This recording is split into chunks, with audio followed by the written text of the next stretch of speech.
Well, welcome to the Business Spotlight series. My name is Tanner O'Brien. I'm a senior partner here at ActionCOACH in Central Texas. Today, I'm sitting down with Matt Doyle, who is the CEO and founder of Array. So excited to be sitting down, having a conversation. Matt, I just want to say thank you for taking the time. These are always fun conversations to jump into, that sort of thing. But let's start with just a little bit of background. If you would kind of give us the context, who you are, kind of your generalized background, and tell us a little bit about what is Array. Okay, thanks for having me, by the way. And it's good to be with someone that we're super local to each other, but we're doing it still through video. That's the way the modern world works now. But Matt Doyle, founder and CEO of Array. Array is a B2B tool for like Google Forms on steroids. And so we work with big enterprise clients who are doing any kind of in the field data collection and automation. And that's what Array does. It's designed to be no code, meaning that novice who aren't developers can use these things to create things they want to create. We typically work with operations teams in risk and ops, things like that.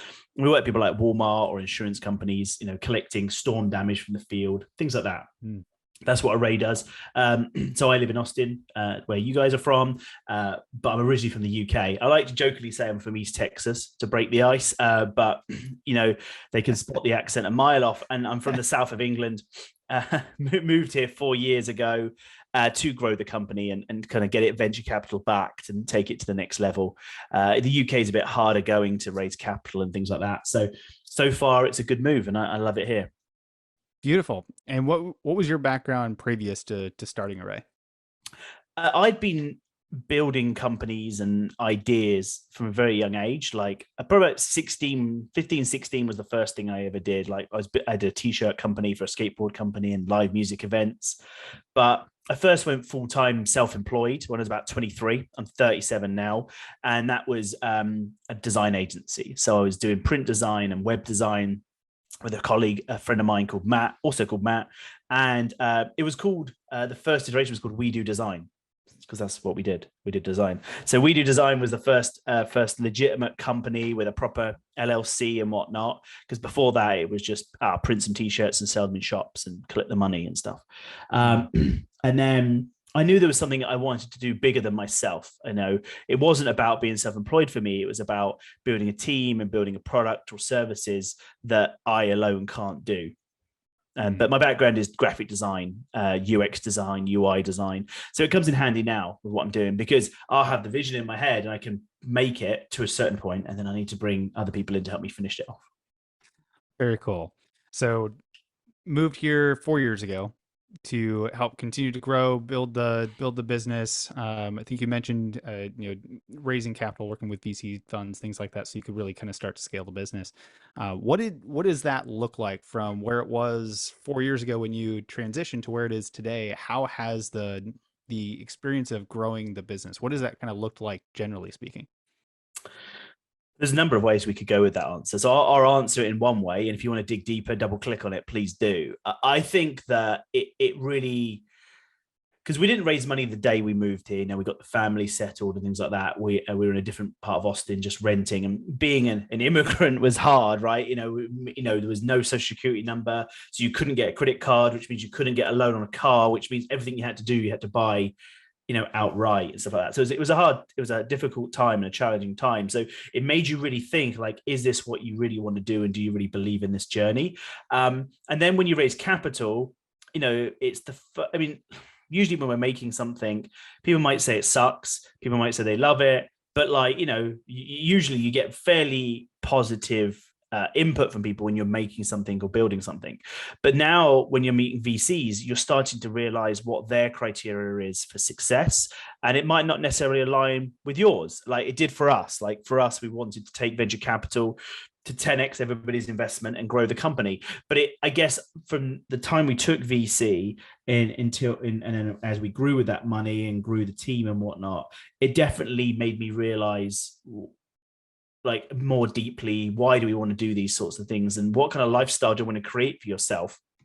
Because the more voices you get in on your idea and your product, it's going to go in different directions to maybe how you wanted it. So I don't think investment or VC is for everybody, and there's a lot more financial instruments becoming available for startups than ever before. In the UK, I was very aligned with Virgin Startup who fund early stage startups. That's like stuff like that, small loans or ways to grow on your MRR or your ARR. So I guess like, that's definitely one of the things I learned the most was like what that looks like and what success looks like, and what partners I want to bring on and don't want to bring on. I mean, all my partners investment wise are great. I actually love them and it's really good. But because I feel like I'm so fortunate with great partners, I want to make sure that going forward we continue to work with good partners like that. Yeah, that's such an important part, whether it's, actual investing firms, things like that, or just bringing on a business partner. If you're a single business owner out there and you're looking at how do I grow, I just want to have a business partner that has a little bit different skill set, that alignment of vision, that alignment of what success looks like, that sort of thing. Incredibly important as you kind of go through that. Yeah, And there's go what's ahead. your opinion then on that? Because like when I was doing the stuff at Virgin, I was also doing kind of talks on marketing strategy and pitching and presenting. And often people will come in and say, I want to find a co-founder. But Mm, I've never really had co-founders. I had very, very close partners in the business who were but not kind of the typical co-founder. mhm. And I would push back and say, why do you want that? Or need that? Why can't that be an employee? So I don't know what your thoughts are on picking the right partner, or even Yeah, if you need co-founders. yeah, no, that's a phenomenal question, and I think it personally, my belief is it comes down to alignment and synergy. I'll give you just a brief example. Even being a franchise within Action Coach, we actually went through a merge last year and actually brought on another partner. So similar kind of a situation.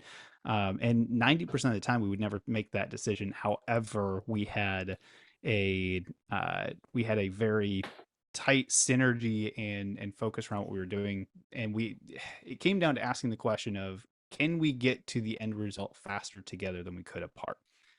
And with that answer being yes, I think it can make a lot of sense. But it does come with its own level of, how do you understand the communication pieces, and what does the org chart going to look like when you've got two people that both feel very strongly about where things need to go, that sort of thing. Um, so I Yeah. think there can be a place for it. I believe there also needs to be a lot of conversation, and it's not necessarily needed, but it could be in some cases to kind of fill some of the gaps. Yeah, and there's 2 points to what you said there. One, if you're bringing in a company that's somewhat already established and coming in, the value proposition of that is more clear. But then the inheritance of merging together could potentially become more difficult. Like I heard someone say once, there's no such thing as a merger and acquisition. There's just an acquisition, and there's someone that's acquiring, and there's someone that's being merged in. That's it. There's no kind of like, there's always a hierarchy, whether you like it or not. And in the early days of bringing in a co-founder, it's less obvious whether they're going to be of value or have the same passion or appetite for this. And I sort of think it's a public service to warn people away from entrepreneurship in a lot of cases, because it's not for everybody, and that's absolutely fine until you sort of see how the sausage is made. Sometimes people aren't scared away until they see the sausage being made, and then it maybe puts them off, and you don't know that until a bit later down the line. Yeah, absolutely. So kind of following up on the question of like having other people in the business or other ideas in the business, that sort of thing. I like to always ask questions just generally around kind of what your role looks like in the business. So like as you took on VC and you continue to grow over the last, say, 4 years, how is your role transitioned? And being able to bring in additional team members, what are some of the first hats that you believe are important that were important for you or may be important for other business owners as they're kind of looking at how do I grow and scale to start moving some things off? Like, what is your belief, or what have you seen personally kind of going through those types of experiences? So the first hires or things that you should take off your own back, is that what you're asking? Yes. Yeah. Like when you're Yeah. when you're looking at kind of that piece, for some it may just simply be, I hate doing this. That's the first one that's coming off. Mm. And others it may be, I just don't have the bandwidth, even if I'm really good at it and it's important to do X, Y, or Z. So I'm just kind of curious on your thoughts of how that process works, generally Yeah. speaking. I want to answer this as concisely as I can, actually, because there's some really good points to be made in there. One thing you said is like, I don't like doing this. And sometimes you have to do things you don't like for longer than maybe you feel as well. I feel like I'm someone who has design capability, so I do the design, and so it's probably one of the last things I offload because it's more quick for me to have an idea and then do it. But there's things I suck at and I don't enjoy, like financial planning and stuff like that, which is probably what most people don't like, right? But you have to go through it and you have to experience it, and then you know, no one likes anything when they're like crap at it, you know, at first, like, you know. And I think in entrepreneurship, we have to get used and to enjoying that uncomfortable feeling here in the pit of your stomach, because that's basically the entire thing. And then you should be out of your depth. So with financials, like, because that's one of the big ones that people don't want to keep doing, right? I'm not saying you should be your accountant, you should be your bookkeeper, because there is people who there's expertises that are specialists, development, like or corporate design or whatever, right? But being a kind of a jack of all trades, master of none is better than like not having any skills, right? So you should be able to look at a financial sheet and understand what's happening in it and what mechanisms are in there. And I feel like that being something I didn't like and don't particularly enjoy, don't get excited about sitting in front of a spreadsheet, I've come to enjoy it more because I see it as building a story and a picture of actually what we're going to do. So, okay, you're going to, okay, this is how much your server costs. This is how much your developer costs. And then, and then month 3, you're going to hire a marketer and you're going to pay them this much. And then you're going to increase the spend of the marketing by this much. And then you're going to get the hang of the marketing. So then you could increase the spend and lower the, you know, acquisition cost, and you can build this picture and it can be done in numbers. And if you're going to deal with investors, or you're going to deal really plan to grow, you have to be good at those things, or at least competent at those things, and read those things. And really, there's some things that you wish you could push off, but you're always going to have your hand in, because you're the one that's casting the vision of where we're going. So if you can't do these things, can't understand these things, can't articulate these things, you're done. I absolutely love that, and couldn't agree more. Because you had mentioned there being a jack of all trades, not a master of none, and I firmly believe that for most owners of businesses have to have a generalized skill set across the board. They don't have to be the specialist in any given area necessarily, but I have to know enough about each area to be competent to know that my team's doing the right thing. So if they're focused in the right areas, you take the financial side of things. It may not need to be the person that builds the spreadsheets, but you got to be able to read them and understand them and know what is that story of the business. What are the things that have caused results in the past or caused challenges in the past, and how do we overcome them? The decision making capacity is so much better when you can see that story, that full picture. Absolutely. So you had also mentioned in there have to be okay with some of the discomfort that comes along this journey. Even in your journey, over the last 4 years or so, having a few of those moments that just made you question, right? So I'm curious, what are kind of some of the things that you think about that help you overcome kind of those times, those really pressure building, challenging feelings that are inevitable in this entrepreneurial journey? What have you found to be an effective way to kind of overcome some of that? So this is again another big question. We could do a whole podcast on just this. And I'm planning to launch a podcast in a few months. We're just putting some guests together and stuff ourselves on that alone, which is purpose and a mission. Because I think if you don't really understand your purpose and your mission, as soon as something uncomfortable comes up, it's going to be hard to dig in and have the motivation to why you're doing this. And if your purpose and motivation is, I want to make as much money as possible and I want to have a Lamborghini as quick as possible, you're probably not going to get to the right answers or grow a sustainable company. So I think you have to be clear about what you are trying to achieve, and do a plan, a 5-year plan for your life and the life you want to create for yourself.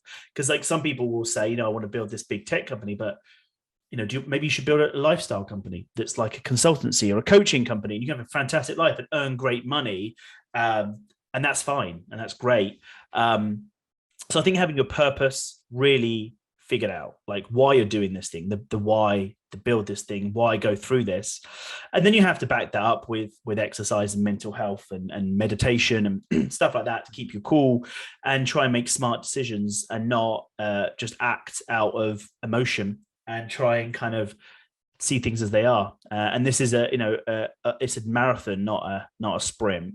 So these things, sometimes things get hard, or people say no. Maybe that's okay. And just be okay with it. It's too early to tell sometimes what a bad outcome really means. It doesn't necessarily mean the end. Yeah, isn't that the truth? Man, I absolutely love that. I'm super excited to see kind of the podcast pop up, and as y'all start going through some of those conversations. There was a had a mentor of mine once tell me, I don't know, probably about 2-3 years ago, and it was something along the lines of, I'm probably going to mess up the quote perfectly, but it was like, business is the vehicle that allows your life to be better, or your life to become easier. There is something beyond just, I need to go make more money in the business. It's the thing that can help you have the life that you desire, have the things that you want, impact the people that you want in your life, that sort of thing. I was like, that's a really powerful way to kind of look at how we choose to do different things. Yeah, and the podcast we're going to do is not necessarily going to be focusing on business people necessarily. I'm interested by people who had a purpose and they went after it, and they have a passion and a purpose for what they're doing. One of the guests is going to be the professor or our coach at Brazilian Jiu-Jitsu, because he actually does own a business, and he owns the gyms that he runs, and he owns manufacturing for gis as well, and I feel like there's a lot of influential people in our life who could be mentors to us. He doesn't mentor me in business. In fact, we talked about business, and I've given him some advice, but what he teaches me, not just in Brazilian Jiu-Jitsu, but resilience and perseverance. There's so much we can learn from an individual like that. A month ago, I was in a Brazilian Jiu-Jitsu tournament, and I dislocated my elbow.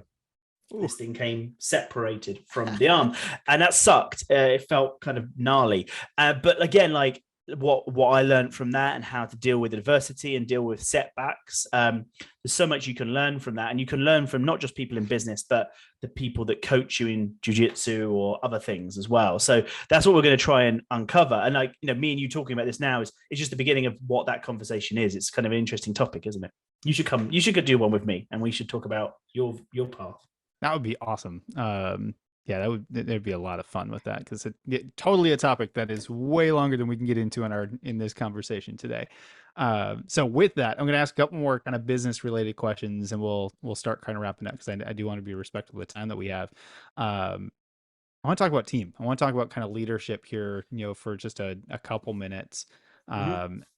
As you've continued to grow and continue to build a team, have you noticed a shift in leadership style, and kind of how is that leadership journey been for you as you continue to actually grow and develop a team?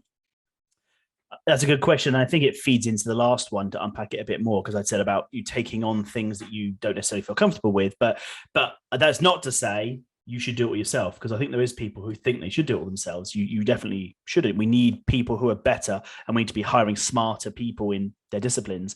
So the more people the first people you're leading are your customers, right? They're like, hey, this is a better way to do something. This is the right way. And you become a leader, hopefully within the marketing and the messaging you're putting out about the right direction. And then as you can hire people, you need to start being leaders, the people that you pay and expect output from. So I think it was Gary Vaynerchuk who'd said about how you can't expect other people to care as much about the business as you do. And that's true. So I think that's the first thing. These people aren't going to work as hard as you, and shouldn't, probably. And that's fine, and that's okay.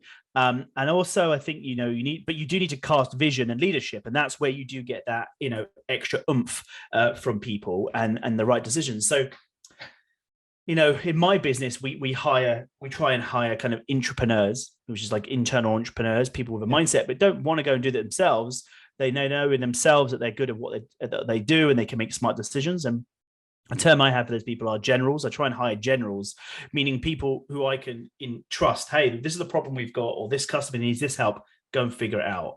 I don't want to have to micromanage. And obviously there's lower positions in a business that do need more hand holding and stuff. But me personally, that's how I like to run things, is hire some generals first who can handle things, and then they can then hand off their tasks to lower roles eventually.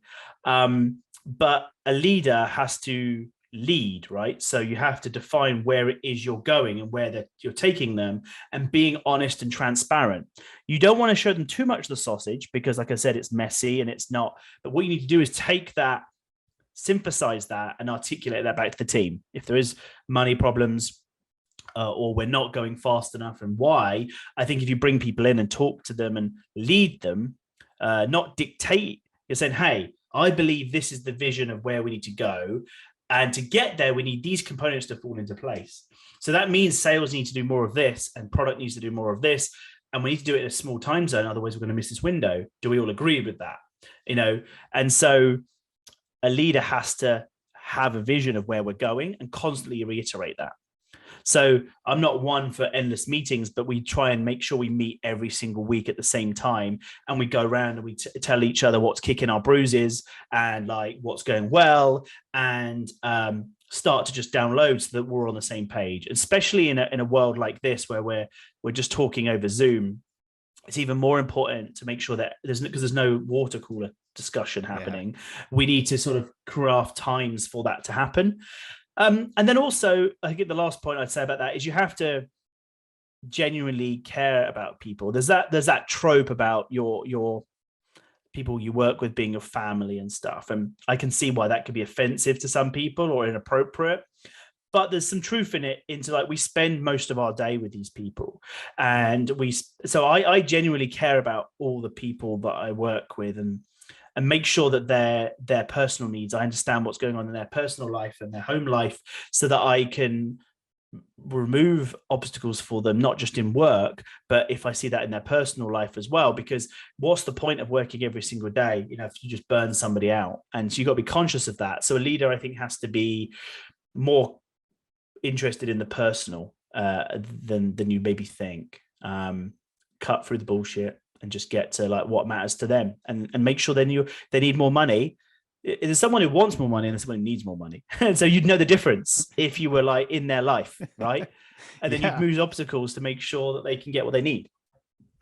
Yeah, man, I love that. There's a lot of value in just as the leader, as the owner of the business, really taking the time to focus on building the team, the relationships with the team, understanding them. There's something that we've taught a number of times, and I think this just really resonates with what you shared. And that's ultimately the owner's job is to take care of the team. The team then takes care of the customers, and customers take care of the business. Business takes care of the business owner then. But that first real connection is our job as leaders, as business owners, is to take care of the team. When they're doing well, when they know that you care, when they're doing okay, everything else falls back into place. Mm-hmm. Yeah, absolutely. No, I would agree with that. Yeah, it is our job. And at first it can feel a bit scary when we're letting go of certain things that we did do or we knew how to do, but they might not do it as good as you. But is it good enough to keep the boat moving in the right direction? Probably. If it's not, then they need to go. But like there's a thing is like that's the thing with like business. It will never be finished. It will never be ready to launch. And even when it's launched, it's never perfect. And that's it. That's just life, man. That's life. And so when a member of staff lets down a customer, did they do it out of malice, incompetence, or do they just generally mess up? And usually you have to have grace for people, a huge amount of grace, because okay, if they go, hey, I've got a staff member, I've effed up. I'm like, dude, don't worry, it's good. I know you didn't mean to. Like, we can do this, we can figure it out, and they'll be good. That's more important, that you can do that with somebody and know that it's coming from a place of genuine kind of concern, because no one cares about an LLC, what they, or an incorporated company or whatever. They care about the people that are in it, and like, did they let that person down? And that's what's going to bring results. And whether it does result in an exit and loads of money, well, at least we're around good people trying to create something great together along the journey. Otherwise, what the heck are you doing? Yeah, Yeah, it's powerful. I do want to be respectful of time. I've got a couple kind of rapid fire questions. I love to just kind of pull some additional nuggets out for the audience. Hopefully, we'll have an opportunity to kind of sit down, really go even deeper on a few of these things. You know, these spotlight conversations are so much fun because they're quick. We get a few things out, but doesn't allow us to go super deep on some of the topics I know we've already touched on today. So let's grab a couple nuggets here out of these rapid fire questions. We'll go fairly top head answer. Again, we could probably go deep on a couple of them, but we'll go top head answers for these. Just kind of throw some nuggets out there. First one here is Matt. When you look at kind of your journey, what would you say is your key to success? Perseverance. Mm, And constantly defining what success looks like to you, because it's not. So I, you know, 16-year-old Matt, and what he he would be super proud of me. But me now, I need to look at Matt in the next 5 to 10 years. So I think that's the thing. I think you can. We've kind of got to the point, me and my wife, where we've just accomplished our sort of 5-year plan, and we're like, I guess we did it. But at the time, it was a stretch. At the time, it felt amazing. So you've also got to look to when the right time is to redefine what the goal is and what success looks like. And so they're the two things. Perseverance. I put something on Instagram today, which is a quote about saying most people overestimate what they can achieve in a year, but they underestimate what could be achieved in a decade. Yeah. And so we have to think in those terms, because there's all these tropes that are so true. Rome wasn't built in a day and all this kind of crap, right? It's true. It's all true. But you just need to be laying down the foundations each time and redefining your success. I love that. And that's one of my all-time favorite quotes as well. Because I know I tend to be one that throws way more on my plate than I should for a short period of time, and forget that there's a longer period of time and you'll do a lot more than you think you will. That mixed with the our goals and dreams have the ability to get a lot bigger as we develop as individuals and realize things that we didn't know 5 years ago. So it's really cool. When you look at if you were able to just give one piece of advice for other business owners kind of early on in their journey, I'm sure you could give tons of advice, but if you could just give one today, what would be one piece of advice that you would give to other entrepreneurs? Fail often, fail quickly, and always you're failing forward, you're learning. Enjoy that. I love that. What's one book that you're either currently reading or have read most recently? It was actually a jiu-jitsu one, and it was 5 rules for white belts. But I actually was so taken aback by it because it was such a short read, and it does mention some jiu-jitsu, but not techniques or anything like that. And I was just like, man, this is a book for life. I'm trying to see if I've got it on my phone here because I was listening to it just a second ago. But that was one I would definitely recommend, and I just read it. Here you go. I don't want it to play. This audio program is presented by Sweet. That's the one. And it was just really good. It is about that, what we just said. It's about failure. It's about the marathon that life is, and the respect we've had for people and what it takes to be a practitioner, like not just in jiu-jitsu, but in business and in life, and the competencies we have. And some people be black belts in life and some people be blue belts in life, but how we respect those people and we grow together. So I think even if you don't do jiu-jitsu, that was a great book, because being a white belt in jiu-jitsu is like getting through your white belt to your blue belt is just about going through that is just to see if you can. That's almost like boot camp, So I think life is a lot like that as well. That's fantastic. That is going on my list of books to listen to or read. I'll make sure I put it in the video description below for those that want to go check it out afterwards. It was a quick one. So. That's fantastic. Those are always fun because then I can actually digest it and re-listen to it and reread it and take even more out of it. But Matt, before we get to kind of my final question of the day that I'd love to end these conversations on, how can the audience go to learn more about you, to follow, to when you get the podcast rolling? Where can they make sure that they're connected with you so they see the notifications when that thing comes out? Where can we advise people to go for either more information or just to stay up to date with what's going on with you? Well, I can give you the links to put in the description as well, but it's going to be Instagram and TikTok probably. So Instagram is Matt A. Doyle.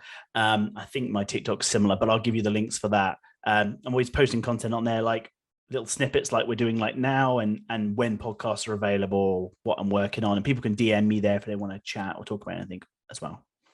Excellent. Well, send those over to me. I'll make sure that they're all put into this video description below. That we all can go connect with him. Highly encourage it. Go there, send him a DM, say, "Hey, saw you on the Business Spotlight podcast. Love the conversation, that sort of thing." So, Matt, as we wrap up here, I always like to end on this final question. That is simply this: what is most inspiring to you today? You cut out, so you have to ask that again. What's most inspiring to you today?